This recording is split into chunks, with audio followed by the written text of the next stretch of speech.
Hey, what's going on, my people? Me gente on my way to do some filming.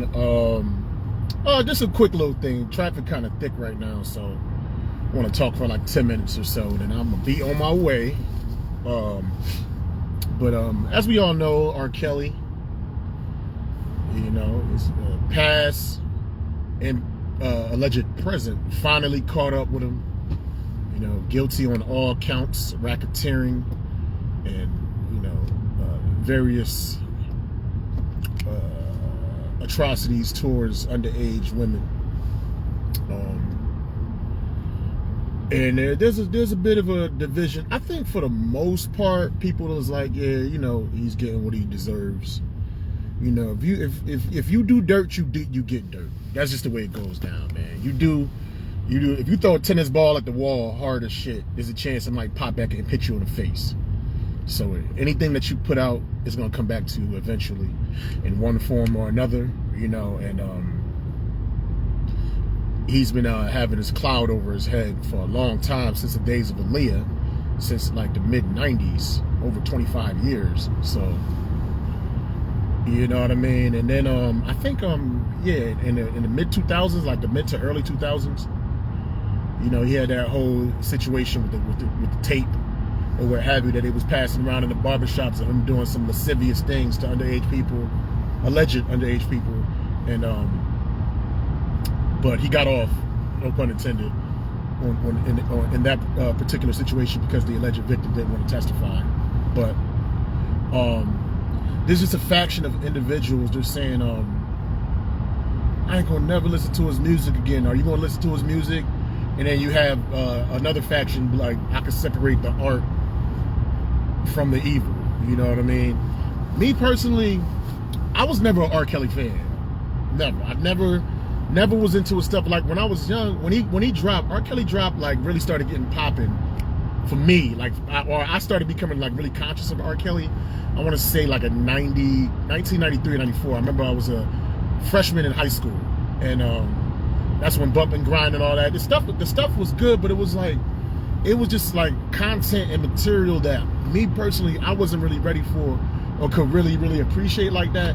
And then back then, I was into All For One. If you know All For One, you know, there was this boy band, little cookie cutter band, basic songs. They did a lot of cover songs, and a lot of love songs, 50s love songs. I was just like, my mind was just on something different, more pure-ish back then. So I never really got into them. And then when I really started getting into R&B, like heavy, the artist that really like got me, you know what I'm saying, like that made me really love R&B, was Brian McKnight. I think Brian McKnight is arguably one of the greatest singers of all time. So that's who I really got into, or what have you. So I don't know, I was never an R. Kelly fan. I always thought his production was crazy. You know, production was fire, tracks was fire, but never really my cup of tea. Like I never bought a CD. I never went to a concert. I never said, yo, you know, I never downloaded any of his content. Even if you look at my YouTube history, I think I maybe played an R. Kelly song like once or two times, just to, I don't even know why, just to remind myself of some of his songs. I've never, even though TP2 was a great album, you know, had a lot of great hits and stuff, but I don't know. It was just never, I was never really into it. Anyway, there are a lot of people that they're surprised that so many would have a willingness to forgive R. Kelly, or to overlook the things that he has alleged to have done, and because he's been convicted, so we're gonna say the things he's been convicted of doing. And there's people that still look over that because he's such a creative genius, man. You know, it's weird, man. When you look at a lot of like the artistic geniuses throughout history, a lot of them just tormented individuals, whether it's Edgar Allan Poe, who had a problem with alcoholism. I think one of those composers, I don't know if it's Beethoven or Mozart, I think one of them was like a wife beater. Don't quote me, but if you look this throughout history, a lot of these geniuses, they lack in social areas. You know what I'm saying? Like they transgress in social areas. They just never really had the chance to really develop the social skills to really appreciate and understand like right from wrong and like how to deal with other people. And I'm not making any excuses or any justifications. It's just you have to paint a picture. Like shit just don't come from nowhere. People don't just randomly do stuff for nothing. There's usually something that leads up to the individuals that they are. So you try to break this down. You try to see the path that they went through, right, from an early age, so that when you have children, you can closely monitor them and see if they can come across these certain chasms or these certain hurdles, and you can be there to help them out when they are faced with that. You know, you understand what I'm saying? Or when they come across potential situations that may scar them or condition them to not potentially do bad things, but put them in the mindset that it'll make them be able to do quote unquote what's viewed as bad easier than a person who didn't go through certain things or whatever. You know? A lot of times we want to, oh, it's just their fault. We just want to throw away the key and just label individuals as monsters. And as an adult, you are definitely responsible for your actions and the things that you choose to do, but you still have to look at the history of like whatever an individual went through, right? So you can see like a pattern, you can see like kind of like a roadmap.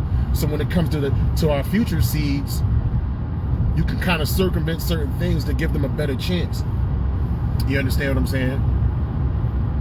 Claude McKnight hopped on. I'm just talking about your brother, Brian, if you're looking.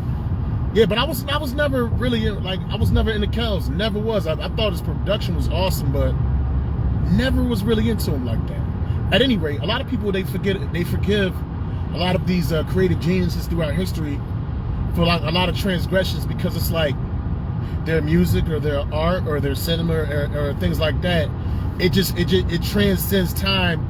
It transcends anything that he did, because we get locked into the moment of the art. You know what I'm saying? And whether you think about committing suicide, or you need some type of motivation, or you know what I'm saying, you need to really key in and focus on something. A lot of times this music, this art, these tools help us to get to reach whatever it is that we're trying to reach, so we can easily ignore the person that created it.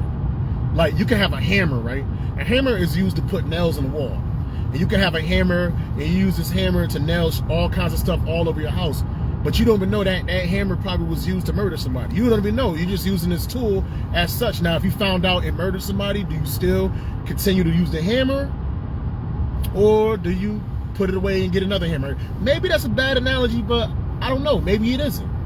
But a lot of individuals, they just have a willingness to overlook things if their art means something to them. You know, they separate the art from the individual. And the thing is, I just find it funny when you look. I think America, though the way this country was constructed and built, it was built up of lies, tyranny, deceit, rape, murder, thievery. I think despite all that, if you compare this country to other countries, man, if we're going to grade everything on a curve, if the maximum grade that you can get for a country is a D+, I think America's like a D-. You know what I'm saying? If all countries are shit. And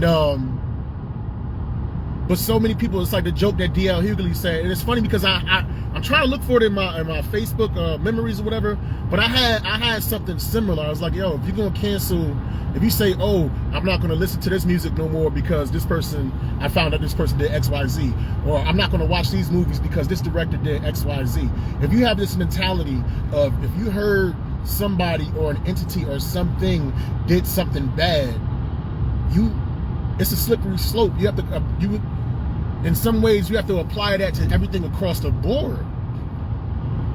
Because the history of America is extremely sordid, but some people, they still put their hand on their chest. Oh, beautiful for spacious skies, ever rains of grain. You know what I'm saying?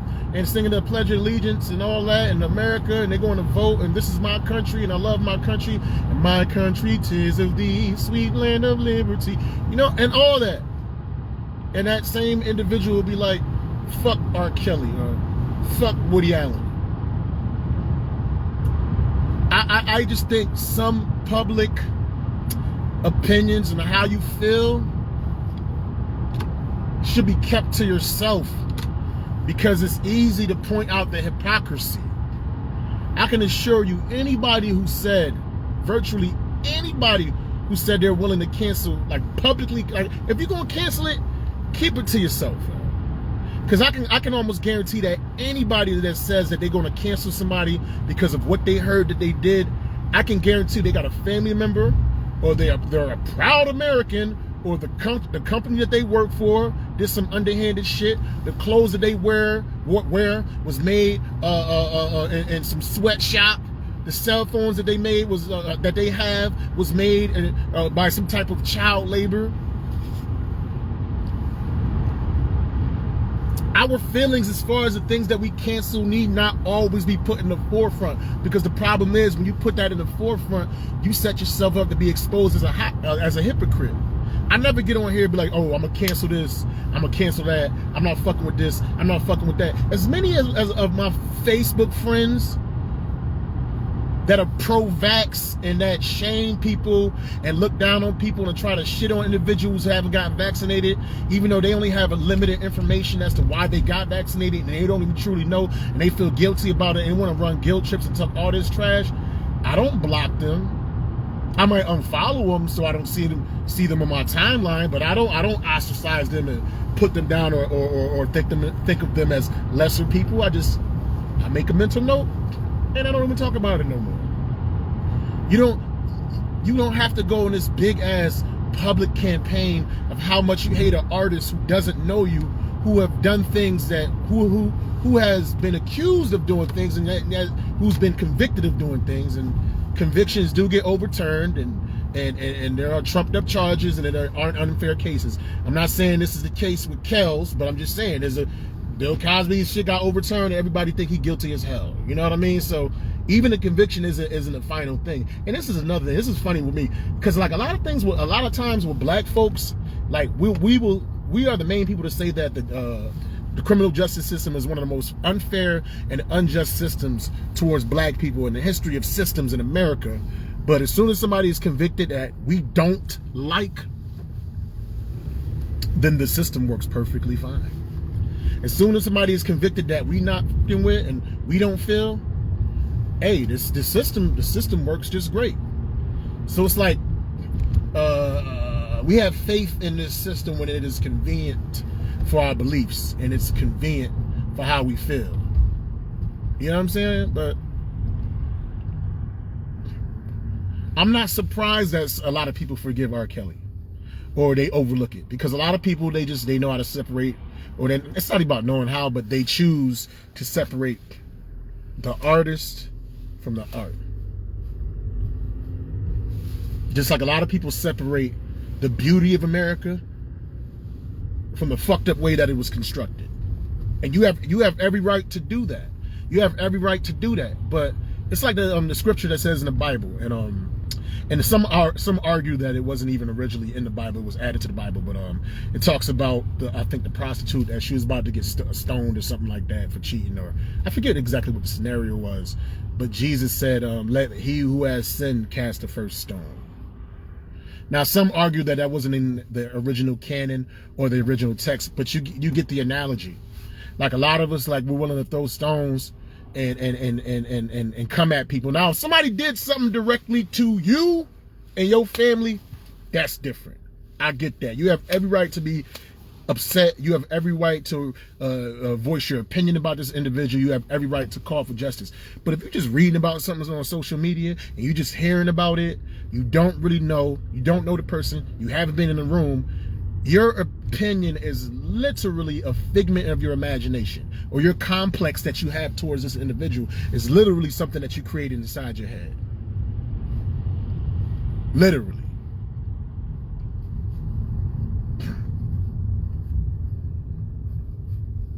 The complex that you have is literally, so it's like, why be so upset over a complex, something that, okay, you read some news articles, you watched TV, you saw some YouTube videos, and then you formulated an opinion on somebody, but ultimately if you wasn't really there, do you have a right?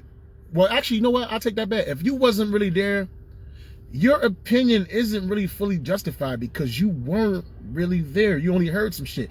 You have some sort of a justification because of what you heard and what you read and what you saw, but ultimately your opinion isn't really truly valid because you was not there. You did not experience it.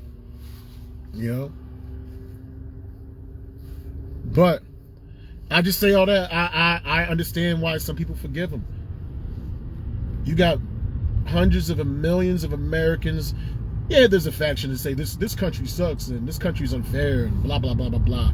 But if you ain't really leaving this country, if you didn't really exit, if you're not really taking the steps to actually leave here, you don't really hate America. You don't. Whether you're black, you know, and your ancestors went through slavery or what have you. You got railroaded by your job and you got screwed by the criminal justice system. All this shit. You don't really hate it. You don't really hate it. You're cool with it. You're cool with it as it is, you know?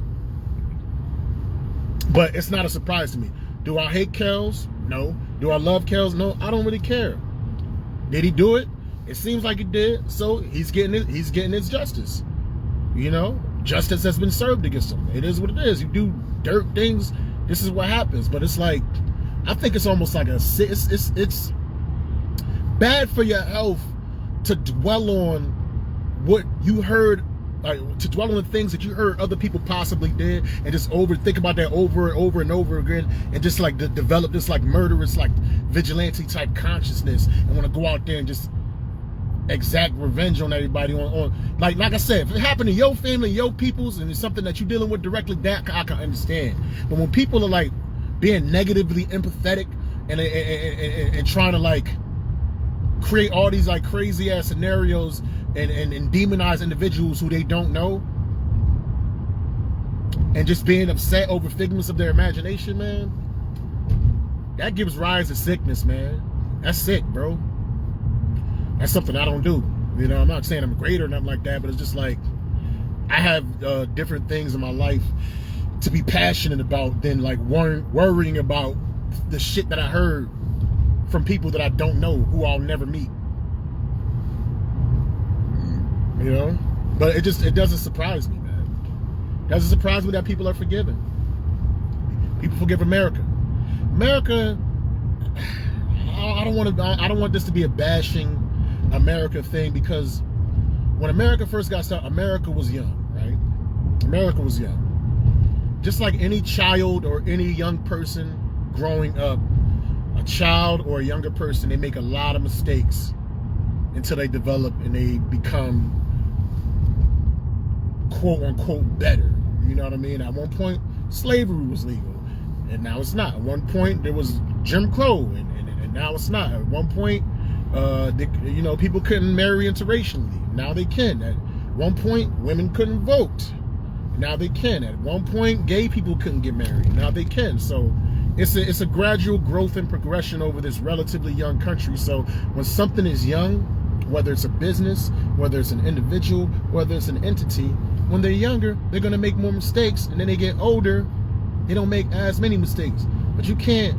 This society is weird though, because it's like a lot of people are being held to like mistakes that they made like 20, 30, 40 years ago. Now, if you're not contrite and you know you have no remorse and you're still like this monster that continues to do what they do, which is allegedly R. Kelly's case, you know, being in his 50s and still grooming young chicks and blah blah blah blah blah, that's different. But if you get caught up when you're young, you know, and you're just trying to move on with your life, and people keep bringing shit up and trying to like drag your name through the mud and stuff like that, it's like, yo, you live in America, don't you? Are you trying to cancel America? No. You know America was built on rape, lies, and thievery and dishonesty and deceit. Yeah, you still found it in your heart to forgive the country. But people don't have it in their heart to forgive other individuals, though. That's why I say it's better to keep certain like canceling type verbiage to yourself. Just like Who you vote for should be kept to yourself. Your medical status with this vaccine shit. A lot of these things should be kept to yourself. It will cause a lot less division. But no, everybody want to virtue signal and be this high and mighty, grandiose thing. And I'm the best person in the world, and I've done nothing wrong, and you people are beneath me. And then you do a little bit digging, and you find out their whole family is fucked up, or they did some crazy shit back in the days too, man. It's funny, like they say America is the place of second chances. It don't seem like that no more, man. And I think, you know, to an extent, the purge is good. A lot of people did stuff and they got away with it a long time ago. And you know, some people need to answer for things that they did. I get that, but to an extent, though, you know what I'm saying? There has to be, there got to be some type of counsel. People need to sit down and really examine this cancel culture stuff and really break it down. Like, some things are unforgivable. You murder a whole bunch of people or going to some wild Ted Bundy like raping spree or some shit like that, and 60, 70 years later, you know what I'm saying? Even if like you were just exposed and everybody knows that you did it, you know what I'm saying? You live out the rest of your days in shame. I get that, but I don't know. It's a touchy subject, man. You know what I mean? And I don't think this is something that's ever going to be like figured out. You dig what I'm saying? Like, I think it's always going to be like just like some type of cancel culture with the social media and everything, and just our ability to get in everybody's business, and you can look up somebody with a snap of a fucking finger. Like, this is just a society we live in. So the most advice I could give is for the young people, like us old folks who done made mistakes.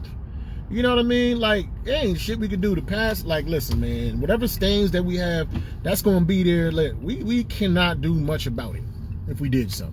But we could try to guide the youth as best as we possibly can, and try to steer them in the right direction so that they're not trying to fix their life 30 and 40 years later. Because, you know, you think the technology is good right now, and it's easy to find somebody right now. How much better is the technology going to be? How much more advanced is it going to be 30 fucking years from now to find out some shit about somebody just like that? You know what I mean? And as much as everybody videotapes and films and TikTok videos and Facebook videos and Instagram live videos, man, the future is, the future is not only will you have some Wikipedia shit on somebody, not only will you have some Wikipedia, but you're probably going to have some type of film or some type of video in certain situations. You know, okay, I'm getting to the jokes now. But you know how many homemade pornos is out there? You know how much porn? You know, you're looking at like archaeologists when they like studying the Greeks and the Romans, like you see all the different paintings and the sexual statues and things of that nature, and the Egyptian hieroglyphics and the paintings on the wall. You can kind of like see what type of freaky stuff they was into, but you still like, you get a kind of an idea, but you don't really know. Now we got terabytes and terabytes and terabytes of pornographic information that and I think everybody over the age of 25 has made at least one homosexual video of themselves, and they did not delete it. That's billions and billions of terabytes of porn out there. So you're gonna have your Wikipedia talk about the freaky stuff that you was into, and then you're gonna have the video that can sync. Yeah, this is, he liked to do doggy style, or like a frog, you know, with the frog legs. And then here's the video of him right here. Like, it's gonna be crazy. It's gonna be crazy, like, you know, when they're trying to do the history, like once we all dead and we gone or whatever, once we transverse into the next realm, but the people that's still in this realm is doing an archaeology thing. They're looking through all the digital, and they're you know, discovering all these different videos and stuff like that, and they figure out, oh, this is Mo Green. Oh, we found like, so to do my little quick history, we found Mo Green's computer, and these are the kind of women that Mo Green likes. And then they find my whole sex vault videos. I don't know, I was just being silly, but you know what I'm saying, just to bring some levity to this serious conversation. But I just say all that to say that it doesn't surprise me. People forgive America, so of course they're going to be able to forgive R. Kelly. That's all I have to say. I holla at y'all. # everybody need Mo Green. Peace.